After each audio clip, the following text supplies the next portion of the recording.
Hey everyone, Cynics here. It is yet again time for another episode of Paint Over Pals. This is of course my Paint Over series where I try to help guide some of my Patreon supporters to improve their art. As I've said many times, doing critiques and paint overs is an extremely important way to improve your eye for art, so be sure to critique along at home and see how my quick paint overs might have lined up with your suggestions. With that being said, let's just get into it. Up first, we have a returning artist from last episode, so here is a new painting by Kiki or Kila. Things are looking good. I like the presentation, but I do think the lighting depth on the forms is lacking a bit. So the easiest place to see this is in the overalls. They have that denim texture, but no real cast shadows or form lighting. If you don't want to have to redo the textures and details, and I know I wouldn't, one of the easiest ways to build up lighting is to just copy and paste the overalls onto another layer and color adjust it back into more of a shadow tone. Now you can just erase out the areas where the light hits the strongest. I will go around and touch up some of the shapes on the folds and maybe the surface details, but that's pretty much it for the overalls. The arms and torso were also feeling a bit on the flat side, so I tried to add a bit of form to those things as well. Maybe some skin creasing where the wrist turns, just anything to bring in that extra sense of form and believability.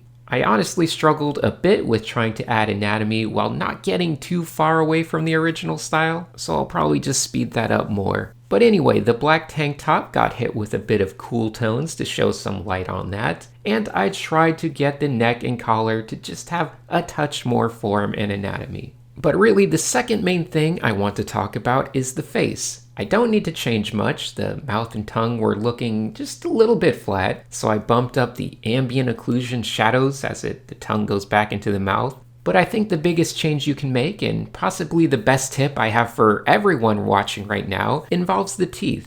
You might notice how gray they look at the moment. The best color to start with when adding teeth should not be an unrelated white tone, because it'll always look desaturated. It should actually be the general highlight color of the skin. I know that feels a little bit weird to add the skin tone as the color of the teeth, but trust me, it works out pretty well. So you can see I color picked from the cheeks and things look a lot more realistic. Of course, now that you've done that, you can make the teeth a bit brighter and whiter in spots, but just remember to keep that in relationship to the skin tone.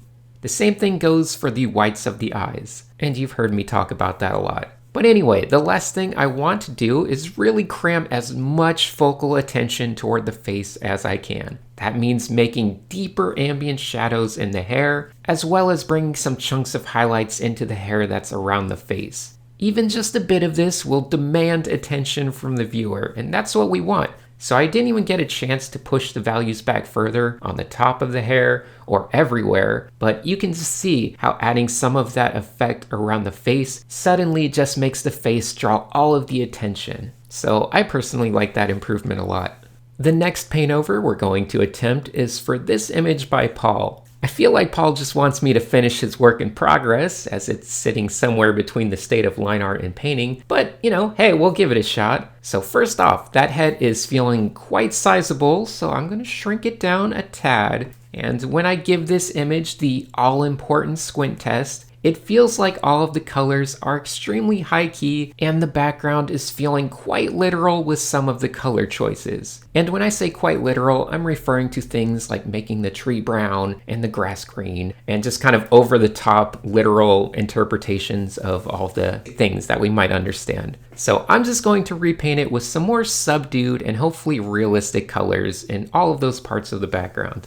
Compositionally, this tree is not great. It's basically just a vertical shape that competes with the figure, but for the sake of the original, I'll try to just keep that there and find some other horizontal elements with the shadows and stuff to counter it. The easiest way to fix the skin tones is probably going to be to just block everything out again with a new base color. And I can brighten it up a bit after that and still try to make it similar to the original if possible, but it was pretty wildly bright.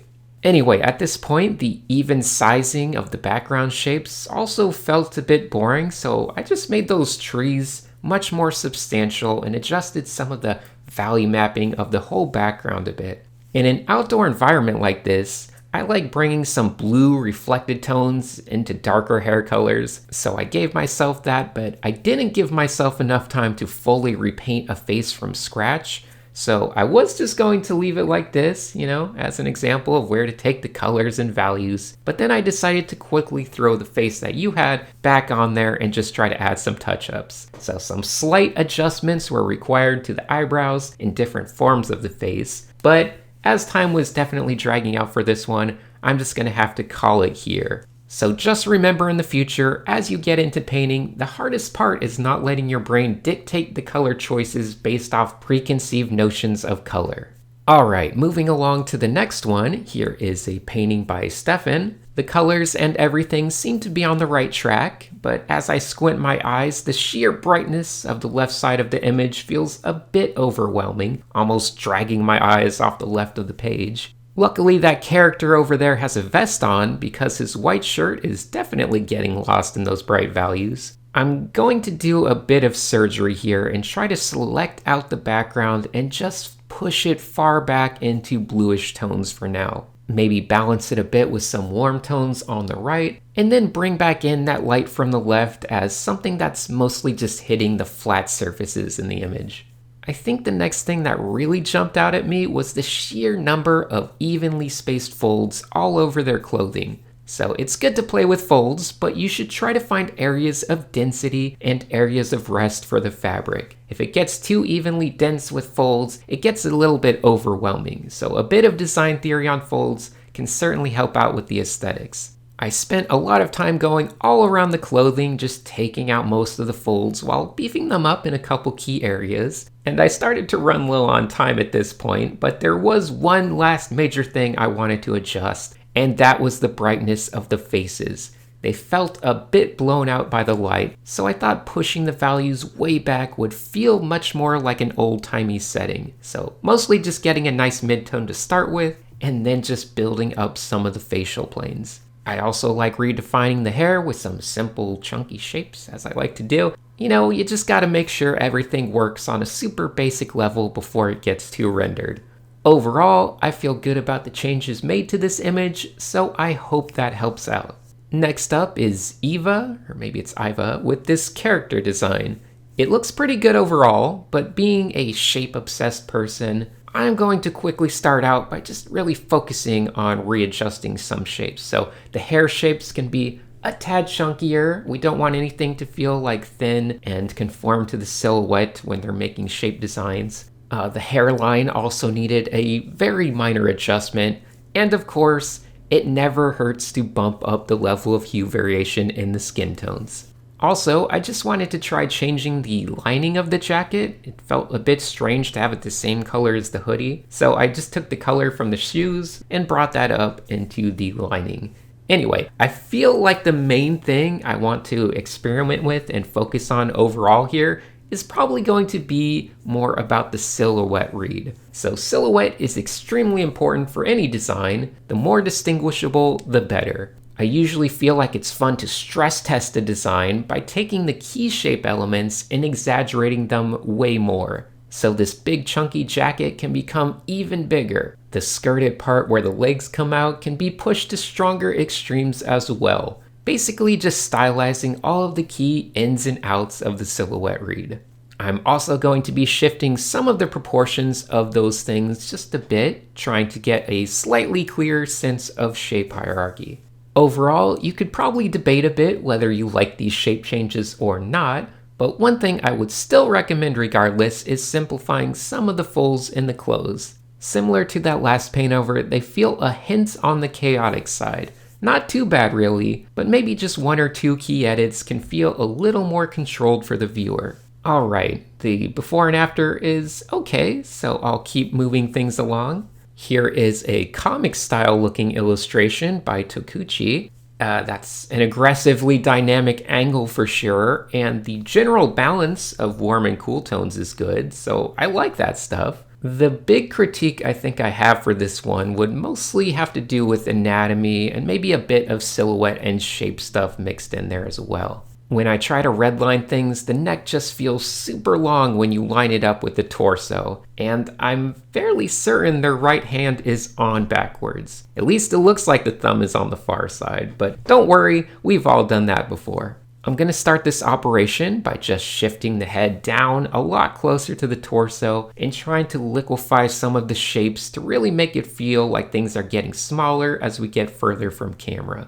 Of course, I have to fix that hand, so I messed around with redrawing the hand for a while. It always feels strange trying to just make a casual hand pose for a position that's already decided, but I did my best. Looping back around to the head, I did want to make a couple of those hair shapes, perhaps a little more distinctive. On the left side of the canvas, you had a few hair spikes that were just repeating the same size and shape over and over. So you always want to be on the lookout for patterns like that, as they'll create an unnatural feeling for the viewer. I then adjusted the eyes just a teeny tiny bit smaller as well, and that felt better to me. So overall, you can see the before and after shift in perspective and anatomy, and I feel pretty good about those changes. It's not perfect, but it maintains all of the work you did in a slightly more believable way, I think. The next painting we have here is by Richard Hayes. The bottom-up lighting on a face is always tricky, but I feel like you've done a pretty good job with it.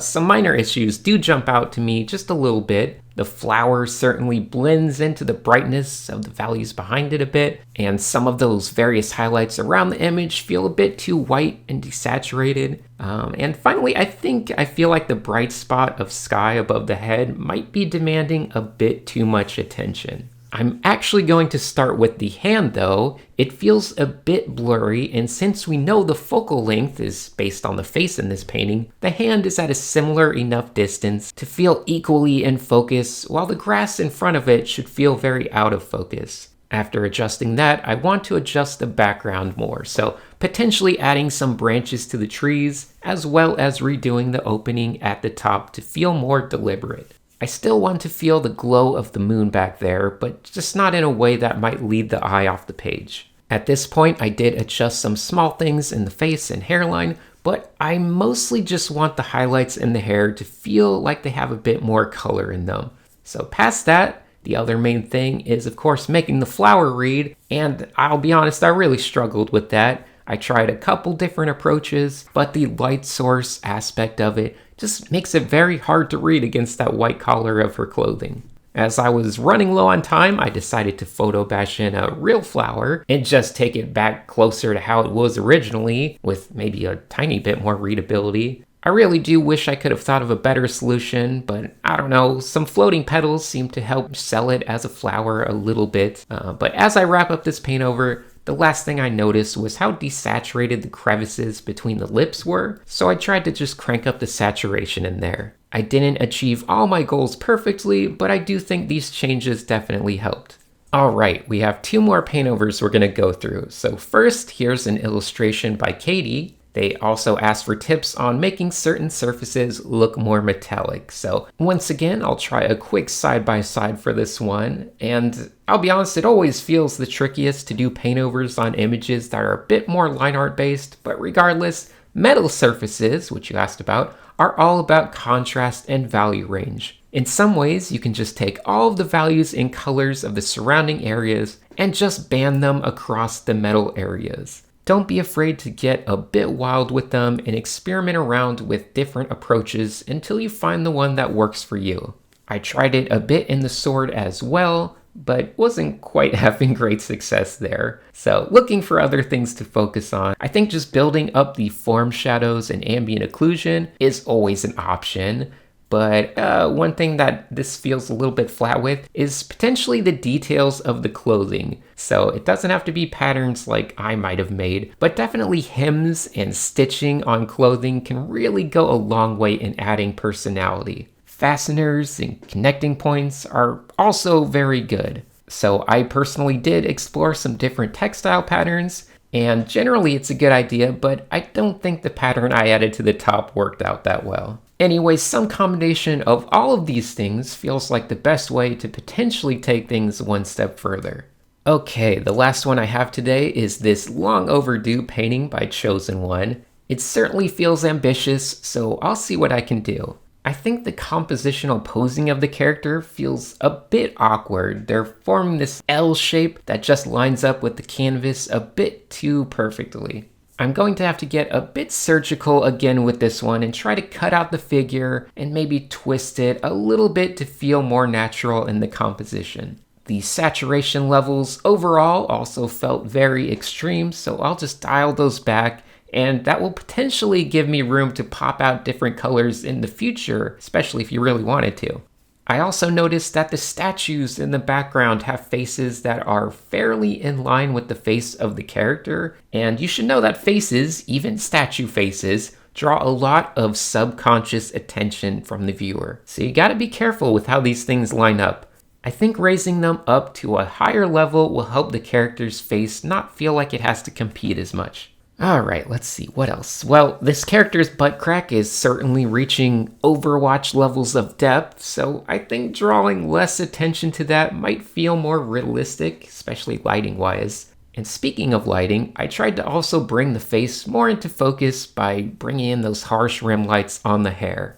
So some body proportions were shifted around here and there, mainly just trying to keep the torso from feeling too long, but I think that's most of it. I might have left it a bit washed out overall, but I think a lot of the changes that were made are a step in the right direction.